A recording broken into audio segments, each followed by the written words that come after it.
What's going on, boys and girls? It's me, BenDPB, but I have a brand new episode of Ben Meets. And today, I've got the Australian sensation, FM Live.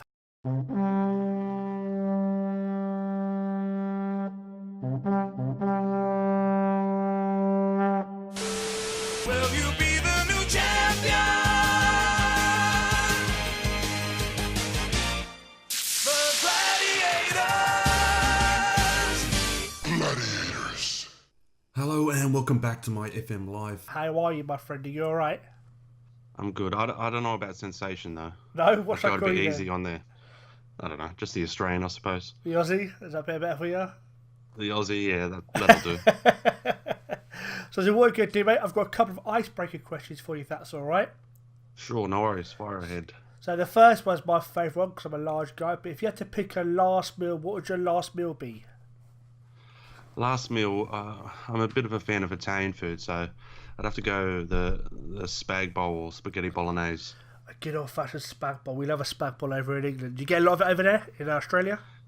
Yeah. A lot of Italian restaurants popping up and still around there. PC v console, what are you going to choose? Probably console. I grew up kind of with console. I just really started. The only thing I really do on PC is mainly Football Manager. So club v country. Club at this stage. Nice one. It depends. Nobody picks country anymore. I've spoken to a few guys. I mean, like I said to keepers 10, 15 years ago, everyone would have chosen country, but as time goes on, everyone's sort of bored of international football, aren't they? Well, the best night I ever had was watching Australia get through to the first World Cup that I've ever seen, which was the second World Cup they got through to, and that was the best ever night, best ever game I've ever seen. But at the moment, I just don't think the talent is there in the Australian side, which is sad. But and then the club, you get to see him week in, week out, so I think you have a more affiliation, I suppose. I mean, I know you should have an affiliation with your country, but I think that club, you've got that passion. It's every week, you know, your heart's pounding every week for that club. So it's, it's like that, when you have a girlfriend, she lives a bit further away. It's a little bit like that, I suppose. I could not put it any better myself. Absolute wordsmith, aren't you? Very well put. So obviously, when it comes to YouTube, my friend, how did you come up with your name, FM Life? I think it's, FM or Football Manager is life. So I think that's kind of stuck together. I'm not at the moment, or now, later on, I'm not that happy with it. I suppose I'm stuck. But it just kind of come, when those websites, FM, fuck my life, basically. And that's what I kind of thought, because it's kind of on both sides. It is your life, Football Manager, and it also fucks your life. So I thought it'd be good, and kind of a play on word. But it's just something I probably wouldn't have chosen again. But I wouldn't know. Like, to be honest, if I started a channel today, I have no idea what I would have chosen. So we'll go with that for now, I suppose. Do you have any plans to change it in the future, or are you going to keep it as it is for now? No, I'll just keep it. I don't think you should change all too often. I think once you're there, and you've got X amount of subs or views, I think you should just keep it as is. I mean, I've changed the thumbnail, or not the thumbnail, my channel art a little bit, but not too much, going away from what it was. So I think you should just keep it there, so everyone knows what they're getting, or when a video comes up or they see your channel, they kind of know who you are. Well, I hope they want to see my stuff, so it's always. Well, with nearly 3,000 subscribers, man, I'd imagine some people want to watch your stuff, to be honest with you. I mean, you're doing pretty well, 3,000 subs in a year. So is it just over a year? Yeah, I started March last year, I think it was. It was very slow to begin with, to be honest. Very, very slow. As it is for most of us. I mean, you get some guys who just off the bat absolutely smash it, but some guys obviously tend to be slow from the start. Do you think it was going into, because your guides are unbelievably popular? I mean, they're fucking superb as well, truth be told. But do you think delving into the guides was something that helped your channel grow, or was there a particular save or episode or series where you really saw your channel spike and start to grow? I think it was. I think it was those guides handed, nicely with. I was in FM Scout, the channel as well, and it's about the same time. So I had plans to do guides very early on, but I just wanted to get myself into it, into YouTube anyway, and just start to get my what I wanted to do and just get my channel up and running. Before I start hitting with guides, because that's the main reason why I set up the channel, just to help out the newer players, because I'm fairly new as well. I just got the game, not that long ago in FM12, and I just wanted to help out those guys that are new to the game, and I think it was those. I think it was mainly that. I think I did the training guide, and that's at the moment it's got about 30K views, which is massive. But I think that went hand in hand, as I said, with working with FM Scout. There's a lot of people. I got a lot of exposure and a lot of help. I was actually talking to Loki today just about the help he gave me with my SEO, just optimizing my tags.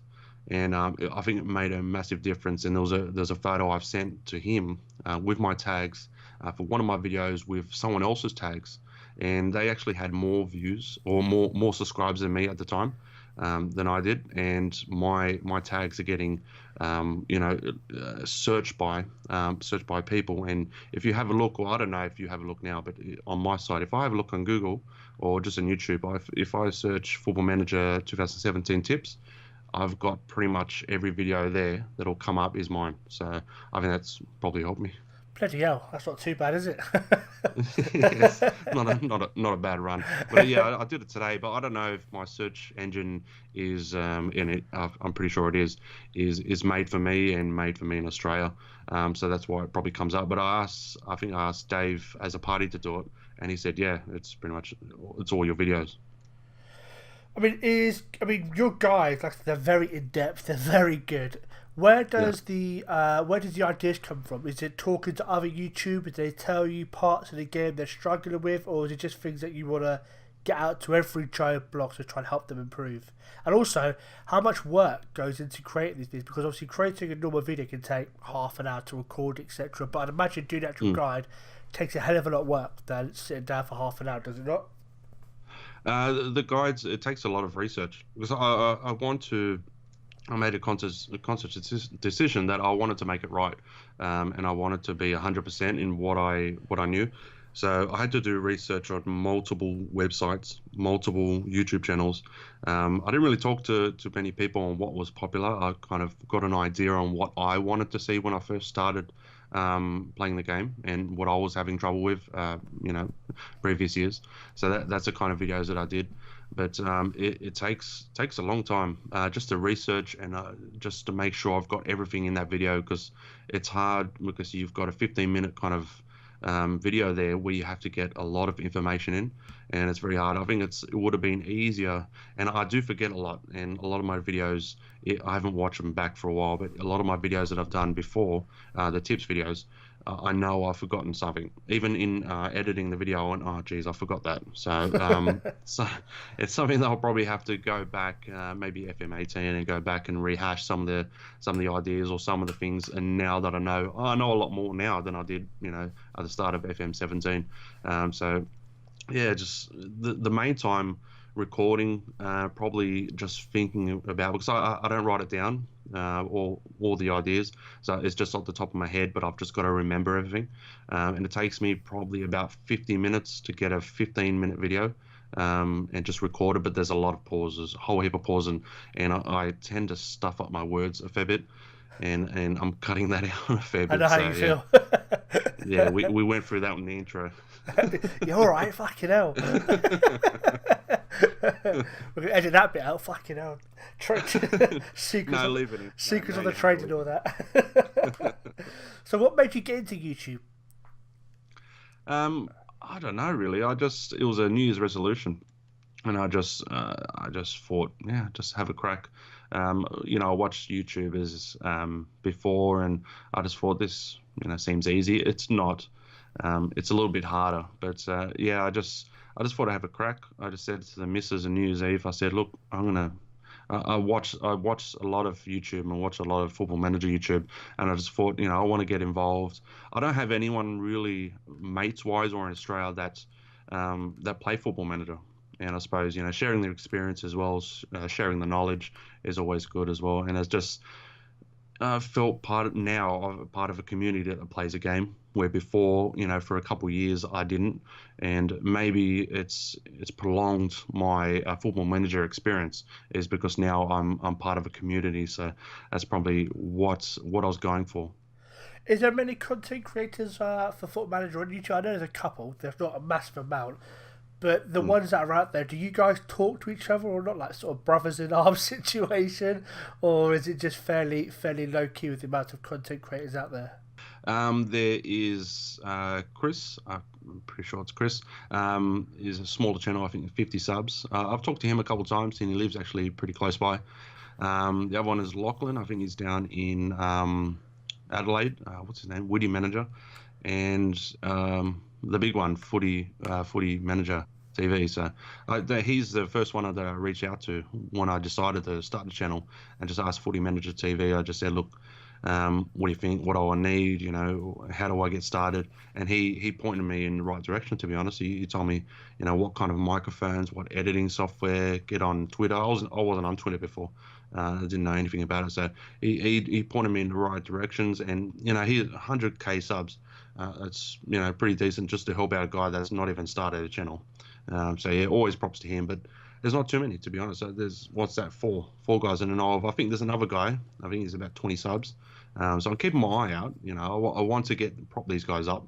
But at the moment, not too many. And it would be good if there was more, but, it is what it is, I suppose. Is the game fairly popular over there at all, or is it just fairly underground in terms of how many people play it? I think it's underground, to be honest. Yeah. Yeah, it's not. With football, I know it's getting, or soccer as you may call it, I know it's getting more and more popular at the moment, but is it a fairly popular sport over that end of the woods, or? It's the most popular, and has been for a long time. Most popular played for younger kids. So, and that's by far, that's almost by double, really? Because it goes it goes all over the country, and it's what we call the winter sport for kids.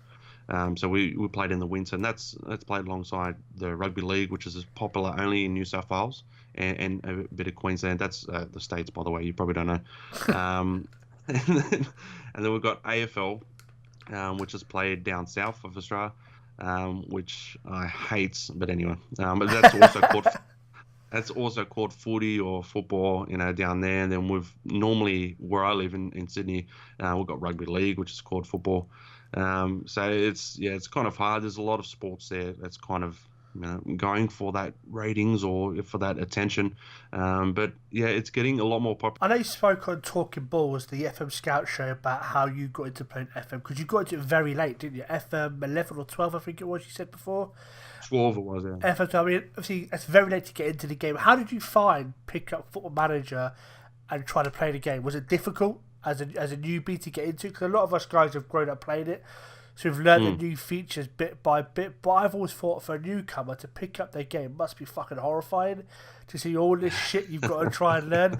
So what was it like for you 5 years ago to pick up their game and try and learn it? It was it was very difficult.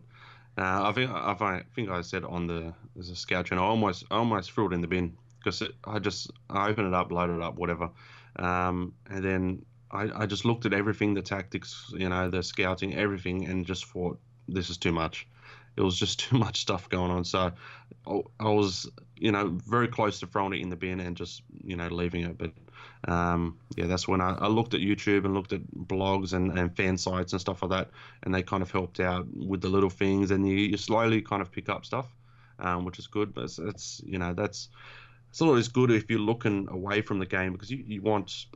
Normally you pick up a game and you'll kind of get the idea of it. You don't have to go to fan sites and YouTube channels to kind of figure out how to play it, which is a bad part on SI's kind of thing, where you have to go to external sources to find out how to play the game. You get these occasional little yellow boxes, as you know, that pop up saying, do this, do this. But the game itself is awful for trying to teach new people. I mean, Loki Doki spoke about it himself. It'd be good for a lot of guys like yourself and Loki Doki, especially someone like yourself or the youth development guys, to get the game a week or two before release, to do videos on how to play the fucking game. One of the reasons why I like your series in particular is it's idiot proof. someone like myself can listen to you talk about Yeah. opposition instructions, etc., and how to make money in the game, and understand what you're talking about. So that's Yeah, why those yeah. things are so crucial to the game, and they don't get promoted the way they should do, which is a shame. Well, that's why I haven't really touched on tactics because it's really hard, and there's a lot of different aspects in those tips, in those tactic tips, because there's so many different aspects that will change a tactic or give you different results. So that's kind of why I've stayed clear of that. But last year, FM16, I was just doing my videos. I did a couple of tips videos, but they weren't too special. But there's some guy put a video on the subreddit, on the Reddit, whatever it is, and it was really, really basic, and a lot of people loved it. And it was just really basic stuff that everyone should really know. But everyone loved it. Everyone was eating it up, and I think, well, maybe a lot of the players don't know, and that's why I wanted to be basic. I wanted to be, cover everything possible, and for everyone to understand. So that's why I've kind of went that route. Is that something you plan to keep on doing throughout the entirety of FM17 and FM18? Is keep on creating these guides and these tips, or because it must be hard to come up with ideas? No, well, that's why I've only got 2 videos in the last 2 months. It's getting difficult. There's only a certain amount of things you can really talk about without stretching it. You see a lot of people kind of stretch the tips and stuff like that. But I'll keep on going. I had a whole heap of videos that I wrote down on an Excel kind of spreadsheet that I wanted to get through, and there's still a little bit more. And then into next year, hopefully I'll start to touch on some tactics, but it will be spread over the whole year because it's really got to be simplified into smaller videos, which will help everyone understand. That sounds fantastic. Like I said, I'm a big fan of tips and advice videos. Like I said, Loki Doki's got his How to Be a YouTuber coming up as well. We've got Lelujo's How to Be a YouTuber. We've had Dave as a party's thumbnail DVDs as well. I love those sort of videos because someone like myself, when I came into YouTube, I had no idea what the fuck I was doing. Like most people don't. And I'm watching YouTube, even to this day, I've been in YouTube now off and on for a year, but even to this day, I'm constantly watching videos on how to improve as a YouTuber and how to improve as an FM manager player, because I want to improve my playing style, I want to improve my YouTube style. So it really is good to see you guys do that. So from the FM community, thank you very much. No worries. It was me that I was the one who told Dave as a party to do the thumbnail one. Did you? Yeah, because he kept on getting asked. We had that little chat group. He kept on getting asked for thumbnails and can you do a thumbnail? And I just said, Dave, why don't you just get a video together, just how to do thumbnails? Because it's not easy, but if it's better if you learn how to do it yourself. So I just told him, why don't you do that? And he did. And I think it's a pretty cool video, and it teaches a little tips, and he teaches it very easy, so it looks very easy, and all you have to do is just experiment. So a lot of people weren't doing it; they were just relying on other people to do it, or their thumbnails were just terrible. Wolfie and I spoke about his thumbnails because everyone knows Wolfie's thumbnails are out of this world. Don't try to replicate Wolfie. That's not going to happen. But one thing he and I agreed on is it's always nice to have people make your thumbnails for you, but you're never going to improve unless you give it a go. My thumbnails personally, I've seen the improvement from when I started to where they are now. Yeah. Because when I first started, I did pay people. I went to Fiverr and I paid people to create thumbnails for me, and then I thought, why am I doing that? I'm never going to learn unless I actually do it myself. So my first couple were really basic and awful, but over the last sort of 6 months, they've improved. So my advice is, don't go to Dave as a party, don't go to Wolfie, don't go to anyone else. Have a go yourself. They may look shit, but over time you will improve. And Wolfie has told me himself that he's got hundreds of thumbnails that he's created that he's never going to use. But if him to sit down there and practice and make different ones, you're never going to improve at thumbnails or editing or playing the game unless you actually do it. So that's it. Well, every thumbnail you do, you can get better. If you have to redo the same thumbnail for the same series over and over, just do it. You'll get an idea. You can have a look at other guys' thumbnails and see what's what they do, and always ask the community, because that's what they did a fair bit, and that's what I've done as well. I've asked Dave a couple of times, what do you think about that? I'm not quite happy with this. How do I change that? And always happy to help, and he'll give you kind of tips, but you won't know until you learn. So.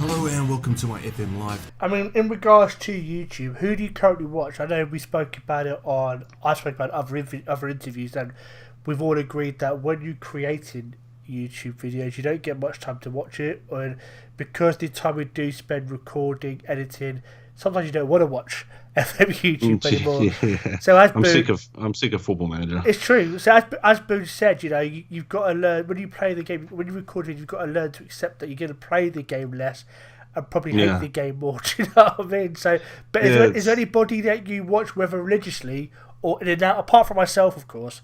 Is there anybody else that you sort of dip in and out of or watch religiously at all?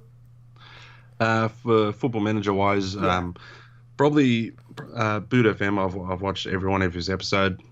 Teach as well, Teach FM. I've watched a lot of his when hopefully he comes back. I miss him dearly.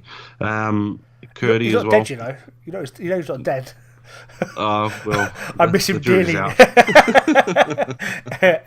Got myself a missing post on back of milk cartons and stuff. I talked to him the other week. He said he's coming back, but that was a while ago. Anyway, hopefully he watches this and comments below. The other guys, Curdy FM, Dave as a party. I've watched a fair bit.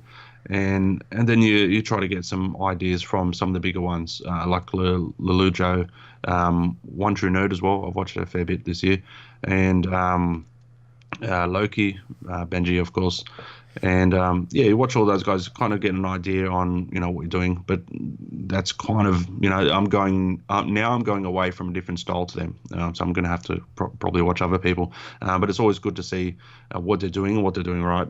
But they're brilliant entertainers, and that's the thing. It's just that natural thing, in front of the camera, in front of the microphone, that those bigger guys have, and that's why they're bigger guys, I suppose. I mean, Dave has a party. I've just recently watched his new Hull save, which I'm actually quite a big fan of. It's something that we haven't seen anybody else do. He's trying to save Hull from relegation. I was also a fan of his 1860 Munich save. He's somebody that, in the last year, you've just seen grow leaps and bounds as a content creator. He's getting better and better with every video that comes out. I think he could be one of the next big. I'm not saying he's going to get 50,000, but I think he could be one of the next big YouTubers coming. I know a lot of guys respect him and they go to him for advice. I know he used to look after FM Scout before Booed, so I think he'd be one of the next big boys. Well, he got me into FM Scout. Dave did. Oh, did he? He was running it at the time. But there's something about his videos that just it draws you in and makes you, I don't know, it kind of makes me want to have a save with that team. Yeah. And that's it's a bit unique for him, because he's probably one of the only ones that make me want to do it. I'll see him do a save with someone. I go, oh, I really want to try that. And that's unique, and that's good for Dave, because it really means he's talking to the audience. I had that with his Real Madrid save. Real Madrid save, he got sacked. He got sacked from a couple. So. I've never really wanted to play Real Madrid, but watching Dave play Real Madrid, I was like, I want to play Real Madrid just to see if I can do better than him. Well, maybe that's why I want to try to do his save, because I know I'm not going to get sacked. Real Madrid, Dave, how did you get sacked from Real Madrid? It was so fun. It was funny watching it. It may not have been funny for him, but it was funny for us as fans watching it anyway. Yeah. So, in regards to YouTube again, obviously you've currently had or have a Charlton Athletics save. You've got a couple of top players there. Lookman, you've got Enzo Zidane. Don't know how you manage that, but Enzo Zidane as well. Do you have any plans to carry that save? It's been about a month or two since we last saw it. I think it's pretty much done. I've still got the save file, but I decided just to drop it. I just wasn't getting into the save as I wanted to, and I just decided just to drop it. I needed a little bit more time. I got a kid on the way, First kid on the way. So Congratulations. thank you. Yeah, I just thought I needed a little bit more time, and that's why I just decided to step back from that and just do the tips videos when I can, and also scout videos, because I do a scout video once a week, and that it kind of takes away. It's getting a lot harder to do videos, I think, or just getting that time to do it. So that's why I thought, look, I'll just step away from the Let's Play. I wasn't really enjoying the save as much, because it's one of those things where, because I play Football Manager to a different place that I record.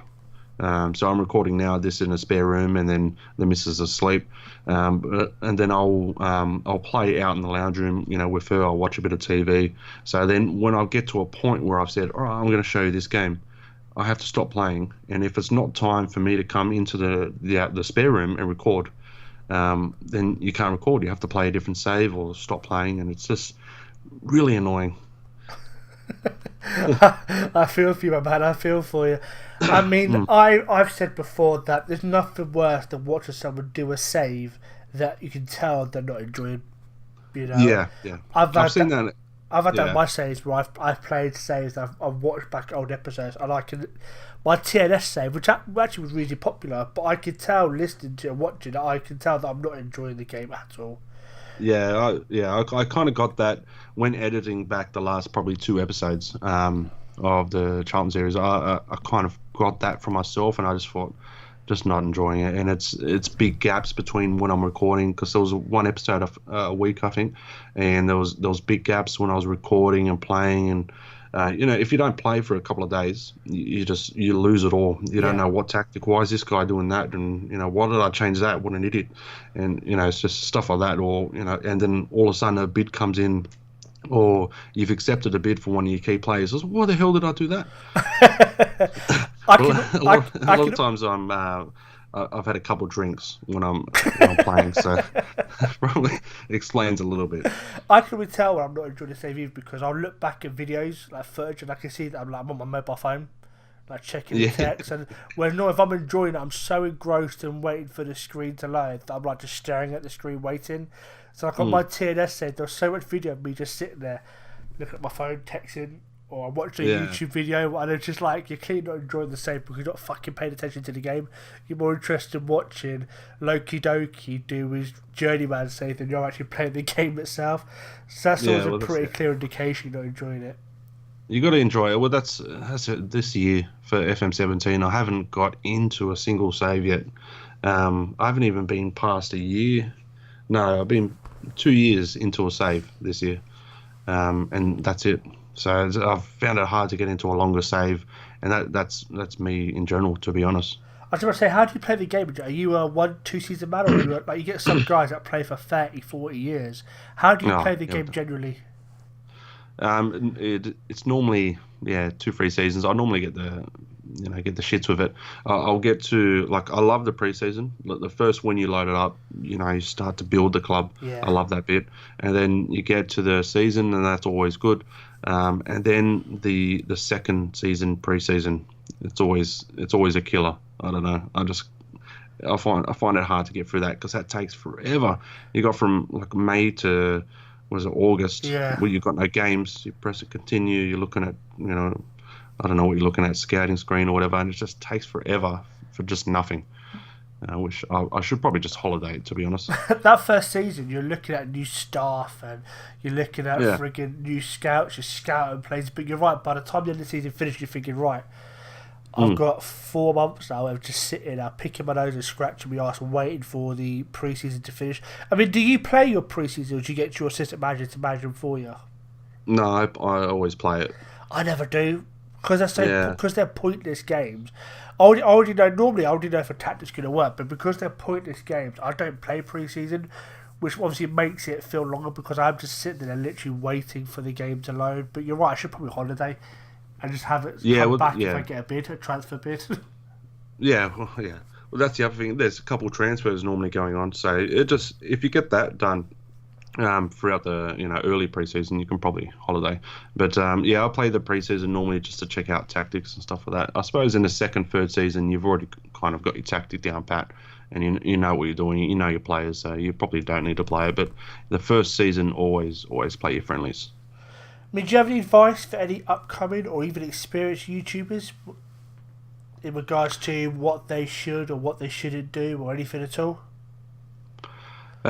Just try. If it depends on the kind of content you're doing. If you're doing a Let's Play series, just you can have a look at some of the big guys, but you don't always want to copy them. Just have a look at what they're doing right. Have a look at what you think they should change, and try to be yourself. It's hard, and that's what I kind of learned very early on. Is I wasn't kind of being myself. So you just got to try to be yourself if you can in your videos and in your Let's Play videos anyway. And I know I don't do it, but try to get a camera because that kind of helps. I think if you have a look at Loki Doki, he didn't have a camera last year, and now he's got one. And I don't know, there was something about his voice I didn't like, and I didn't like his earlier stuff.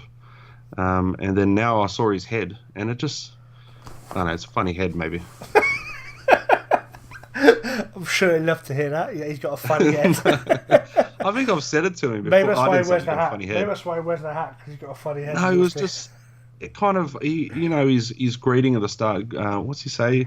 Greetings and salutations. That's the one, and I don't know. It just it didn't feel right to me, and I just didn't like it. And then you just see him. I think I first saw him on a Boot FM's video. He done a cameo kind of thing, and I was like, that can't be that voice. That doesn't match up, and just kind of, I don't know, look weird. But now he's on there. You can see what he's doing, and it's really good. Seeing Loki Doki in Boo's Stockport County save was. Have you seen that one where he's? That's the one. He was a caravan. Oh band yeah, kind of it's thing. It's hilarious. I was in tears Amazing. watching that. I was in absolute tears watching that. Yeah, chasing the balloon and having the trousers pulled up around his neck like Yeah. Simon Cowell. It was hilarious. That was the one. I think that was his main reveal. That was the first time anyone saw him. Really? I I'm didn't pretty know sure that. anyway. I'm pretty sure it is, and it was just I thought that's not that voice. I thought it was some I don't know pubescent teen in his parents' basement. It's definitely not prepubescent. Definitely not prepubescent. He's definitely got pubes. Allegedly. Yeah, all gathering from his beard. We can have confirmed or denied those allegations. If you had to look He might at shave. He might do. If you had to look at yourself personally, what would you say your good points and your bad points are as a content creator? Content creator, the Let's Play kind of thing. I don't do it. I can't get as I said, you need a camera, I think, and I just can't do it. I don't know. Maybe if I had to practice, maybe I could. But just getting that, because I love the skits, and I love the skits everyone else does. Curdy, Loki, Benji. I love those skits that they do at the start. It just kind of adds, and I always watch it for that. And I could probably think of a couple of things, but it's just the camera, maybe a little bit camera shy, and that kind of thing. And I do stuff up heaps in what I'm trying to say in videos, and that takes me forever. Just try to edit out and start again, always starting fresh. But as in terms of my strongest points, I suppose is I take the time to make sure it's right. And make sure what I'm saying is right, especially in the tips videos. It's just something that's fluent, and it kind of all comes together and all makes sense. You mentioned Facecam. Do you ever plan to bring Facecam to your channel, or is that just something you don't really ever want to do? I did, but because I know that when I'm talking in front of the mic, just from my tips videos, I stuff up heaps, and I'm always editing out. I feel that with a face cam, it will be too obvious that I've edited like little bits out for no reason. It'll look like no reason, kind of thing, because I'll still be on the same screen and the same Football Manager screen, and I'll edit bits out in between, and I think that would just look weird. But if I did a Let's Play, or if I do an extended kind of Let's Play, I would bring it in, or I would try anyway. Try to get a little bit better. Just bring it in, but other than that, if I'm just doing tips, I don't think it's really needed. I noticed that, especially in my early days, there was a lot of editing. There was a lot of cutting stuff out, and it was stop, start, and I've got a little bit better over time. I mean, Loki Doki just doesn't bother editing. He does a little bit now, but how he goes through his edit is much, if at all, I don't have a fucking clue, because I sometimes, as I did on our messed up intro that you were very kindly spoke about. Don't worry. I sometimes I've got a general stutter as well. So sometimes I just stutter generally. So Yeah. I'll record a video. Sometimes I start like I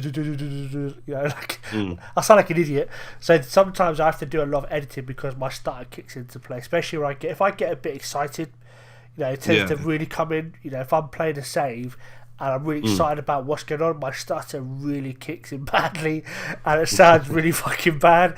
So there's been more than one occasion where I've basically stopped and just re-recorded a whole segment all over again. It doesn't sound quite so fluid, but I know that it's going to sound a lot better than me going having to cut bits and pieces out. So I can understand why you haven't gone down the face cam avenue.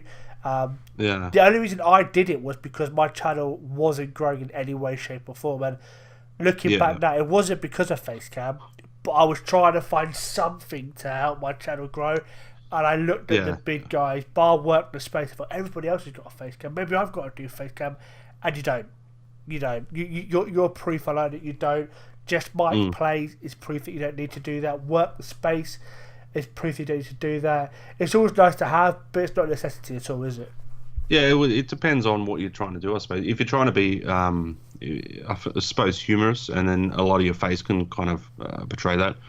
In some of my earlier videos for last year, some of the stuff was built around humor, but nowadays, especially with the Challen and into the tips videos, it's all about tips, how I play the game. So it's not really needed, and that's the way. Maybe consciously, that's the way I wanted to bring it, because I didn't want to bring in Facecam.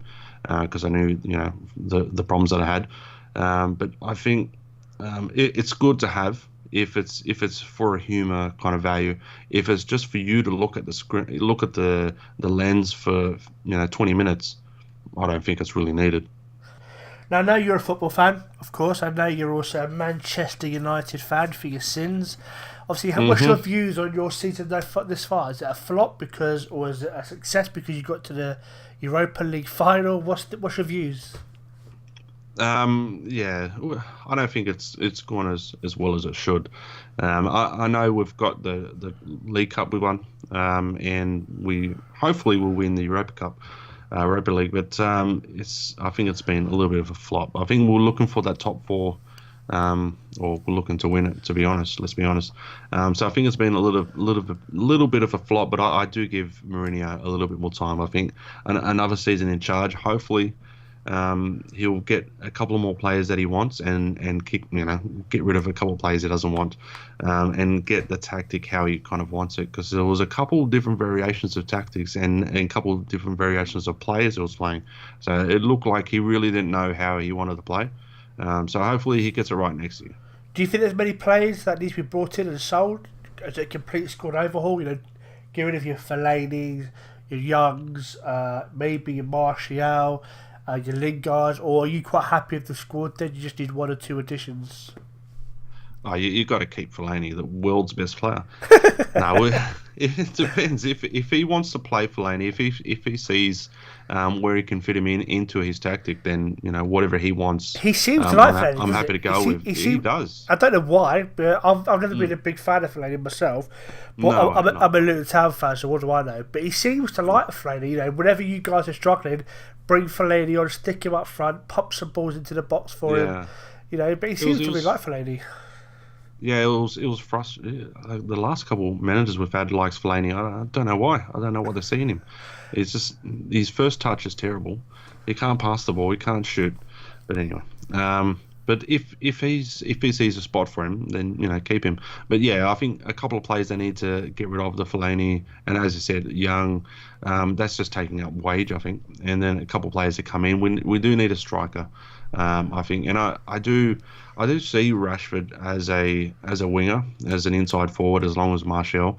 But I think we do need a striker. Hopefully, Ibra comes back, but I don't think he will. And I think we need a starting striker that is, one of the best in the world. Do you want to see Rooney stay or go in the summer? I don't mind Rooney. I think he should.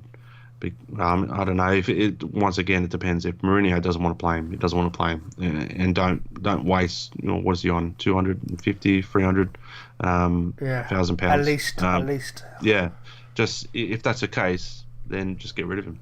I mean, that it's simple as that.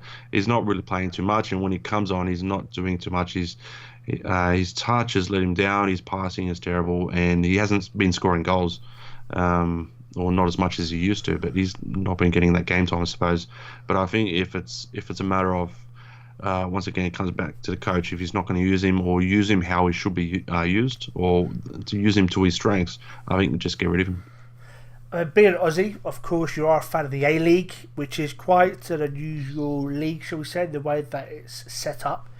Do you want to maybe tell the guys about how I mean, you don't have to go in depth because maybe it might be a bit confusing, but give us a rough overview as to how the A-League works. It was not too many sides. I think there's 10, 12 maybe. Jesus. About that many sides, and we go into a playoffs kind of thing. So there's the top 6. So there's a lot. If you've only got 10 or 12 sides, there's a lot that goes into a playoffs and then goes into the semi-final, quarter-final, grand final or final. So it kind of works like that. So you do play a whole league, which is sometimes a bit of a waste if you just get into the top 6 and still win the grand final or the final.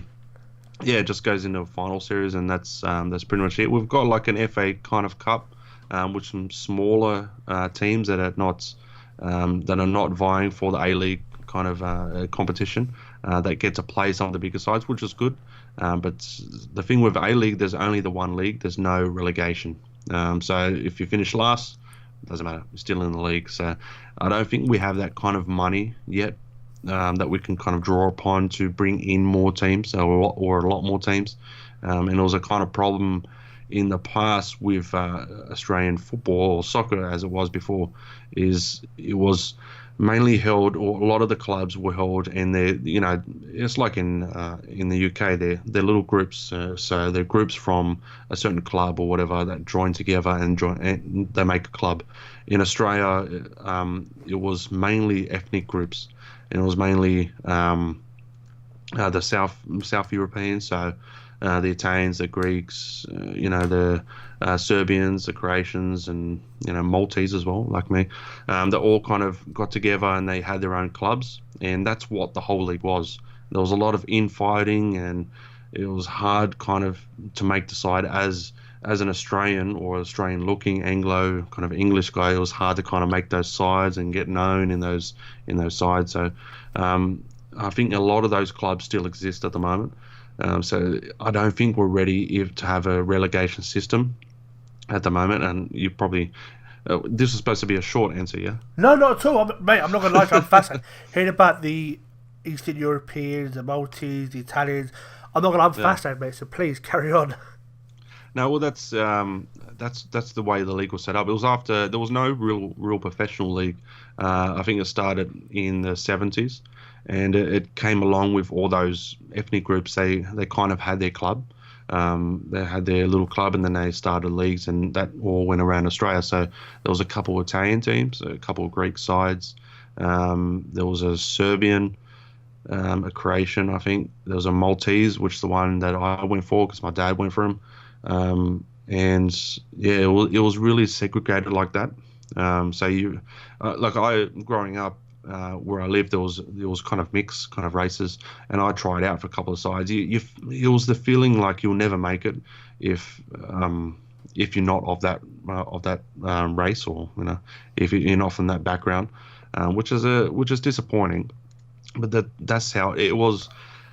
Football or soccer back then was, when I was playing, when I was younger, was a ethnic sport, or what they used to call, and I'll say it and I'll explain a little bit later, but it was called wog ball. Yeah. And wog in Australia, it's like that.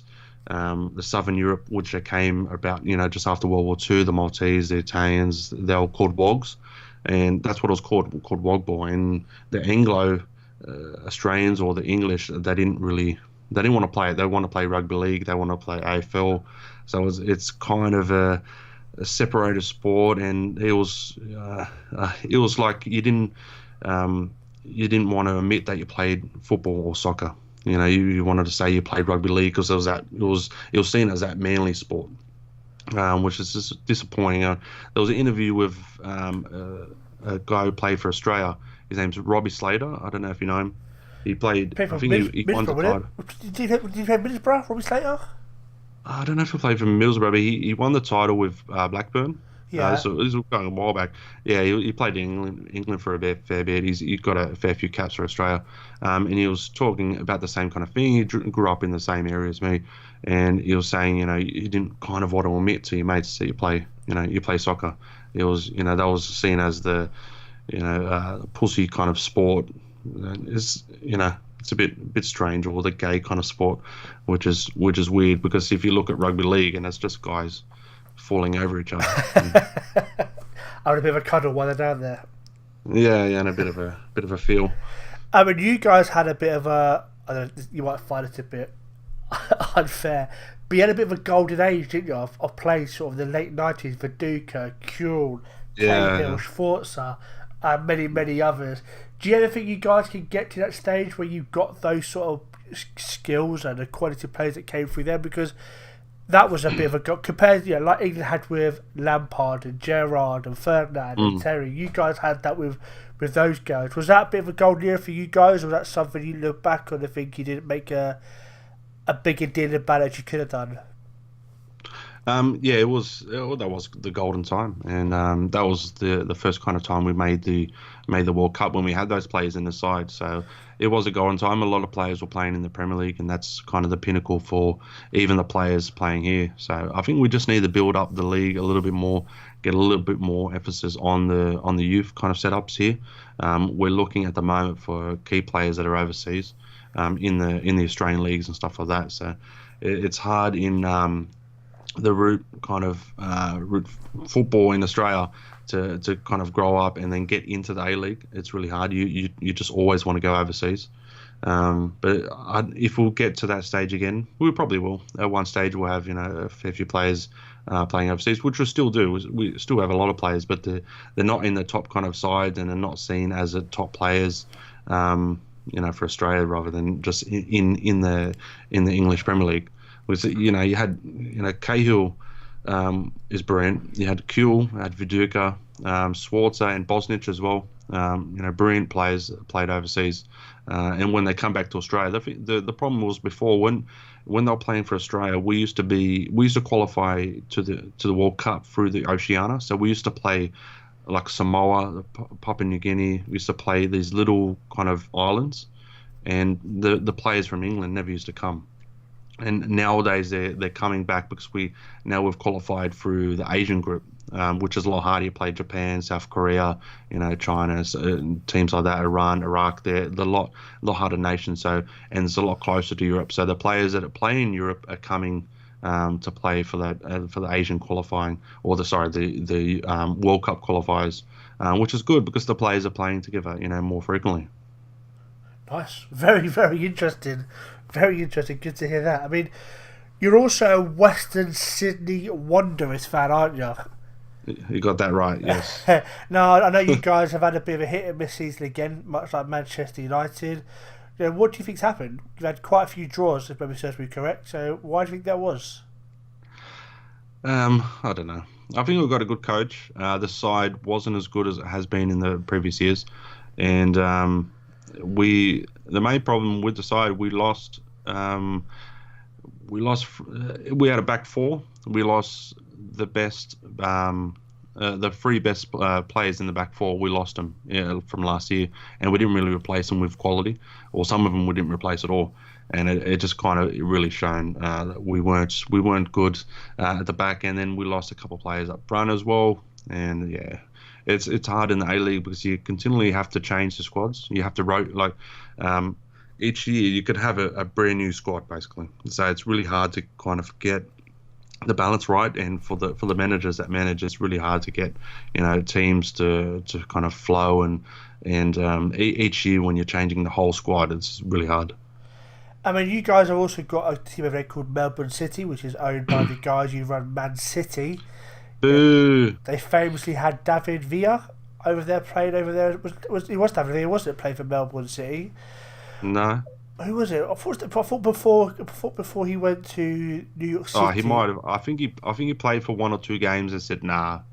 Oh, did he? He sacked it off. Yeah, yeah. He left very early. What's the views on Melbourne City in the Australian football? Obviously, because they're basically a cash-rich team. I know they're not being run essentially as a money bag team, but they are. What's the views on them over there?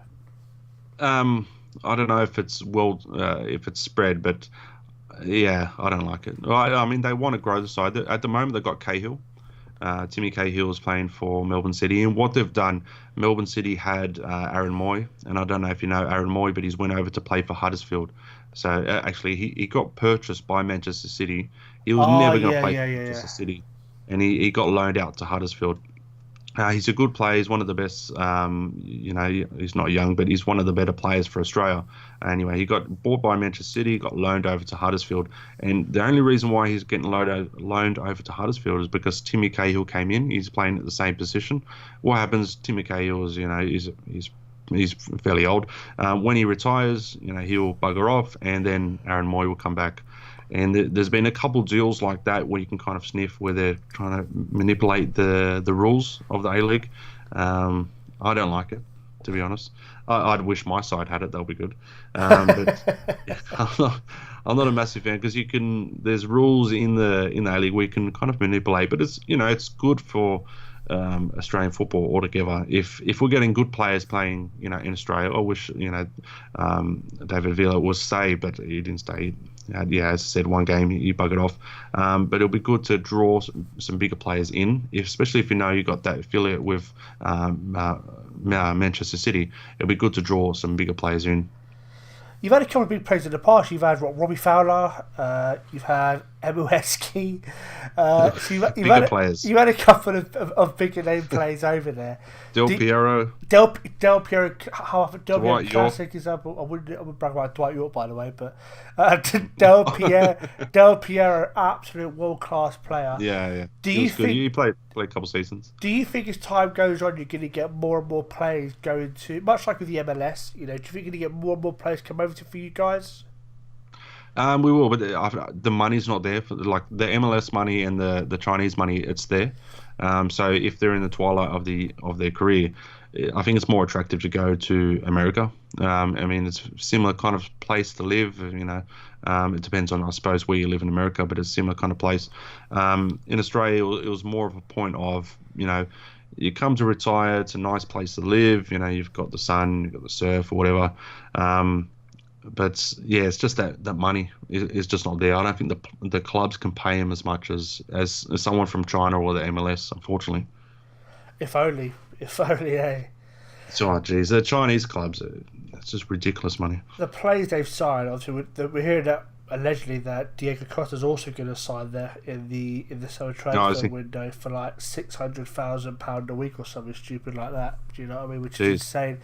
It's a shame to see guys go there and effectively ruin their careers because they're blowing a year to 2-3 years of their career just for a little bit of extra money. I know we hear a lot of these guys like Oscar is another one, but they hear that these guys have large families at home, so they've got to get this money to pay for these large families that are fairly accustomed to a new lifestyle they've never had before. So it's a shame to see guys blow their career. I'm not saying they win Australia, but you go somewhere like China, you are effectively blowing a couple of years of your career. Hulk's famously done it. I think they're going a lot younger now. That's the thing that we've got problems with. They're going, when they're at their kind of prime, they're 27, 28, they're going to China. And, I suppose if you're a player, if you feel you've done everything with your career, and you can make £600,000 a week, then I suppose you should do it. Let me tell you that, let's be honest, if you went to Wayne Root and let his £600,000 a week come and play in China, you better believe he would go there. Oh, yeah. Maybe not Ronaldo or Messi, but when you get to sort of the next stage down, that next level down, when you come to your Diego Costa star player, they would take their money on because it's £600,000 a week. Do you know what I mean? That's not, you can't really say no to that, but it's just a shame. Like I said, to see guys go there and effectively waste their career, it's a shame. It's a real shame. It really is. I mean, I was a big fan of Oscar at Chelsea. I thought he was a good player. Still is, I suppose. But he's only 25, so he's still got a good sort of, you could argue he's got a good 2 or 3 years till he really hits his prime, but still. That's the thing. You haven't. What was the other side? Was it in Russia? Was it before? They were paying massive amounts of money. Yeah, because obviously Russia had Hulk, didn't they? And Hulk was another player that he used to play for Porto, And I believe he's in China as well. But Hulk, for years, has been rumoured to come over to Europe and play for United, Chelsea, and Man City. Yeah. Never quite happened. But he was another big player that went to Russia for the money and effectively was never heard of again. Yeah, well, that's the thing. If they go there early, you don't see him come back. You never hear about him again, basically. You get quite a lot of guys in Russia, obviously in Ukraine as well, from the Shakhtar Donetsk. There's a lot of good players like Alex Teixeira, as you all know, in FM. A lot of good young players that do go to these countries for them, but like you just said, they're just never heard from again, which is always a shame. That's the shame, yeah. If they're a bit older, as you said, like Rooney or something like that, in your 30s, go and get the cash. I can see Rooney in Australia, you know. I think Rooney would love it in Australia with the weather down there. It's an English-speaking country, rather than going to friggin' MLS. He probably MLS. wouldn't fit in China. I mean, even MLS. MLS. I think the spotlight on Rooney would be too much for him. I think if he has no disrespect to the Australian League, but I think going to the MLS where he's going to be the absolute star player, he could be in all the adverts pumped all around the country. I think it'd be too much for him. I think he's past that stage now. But going to Australia, where he will be the star of the league, of course, he's still a couple of years. If he saw for Del Piero, you know, people thought Del Piero might have been past it. He went over to Australia. He absolutely smashed it. It was a monster, absolute monster over there. Yeah, free kick after free kick. The media in Australia, they don't really concentrate on the A-League. So you can come here, just have a little bit of more quiet time, just boss the league. You won't make England again, but he's just got to decide that for himself. But yeah, you'll just come down here, boss the league, get a little bit of cash, some good weather, and hopefully he plays for Western Sydney Wanderers. Who knows? Maybe you might get yourself. Maybe you might win the lottery yourself. Win the lottery. Oh yeah. Buy the club, and you never know. Well, there we go, boys and girls. Another episode of Ben Meets Over. And the Australian sensation, as I called him earlier. FM Live has been an absolute honour to have you on, my friend. And like I said, hearing you talk about the A-League was really, really interesting. Much like hearing keepers talk about the Scottish Premier League, hearing you talk about the A-League, which is something we don't hear too often about, was really fascinating. And hearing about the history of the A-League, I really enjoyed that. So thank you very much. No worries, it was a pleasure to come on. If you want to give yourself a shout out, dude, talk about your Twitter handle, maybe give us guys a little bit of a mention about maybe your FM Scout Talking Bull series, whatever upcoming episodes you may have an FM Scout, then feel free to. No, Twitter handle is at FM Live 2016, and the channel is obviously FM Live. Come over, check it out. A lot of tips and tricks, and also check out the FM Scout channel. Subscribe on that. A lot of stuff from the other guys as well, and a lot of stuff from me as well. Well, you guys watching me, BenDPB, thank you all for your love and support. It's been an absolute pleasure having FM Live on. If you could smash that like button, I'd appreciate it. Don't forget to tick that subscribe button too, and don't forget, before we go, Dioch.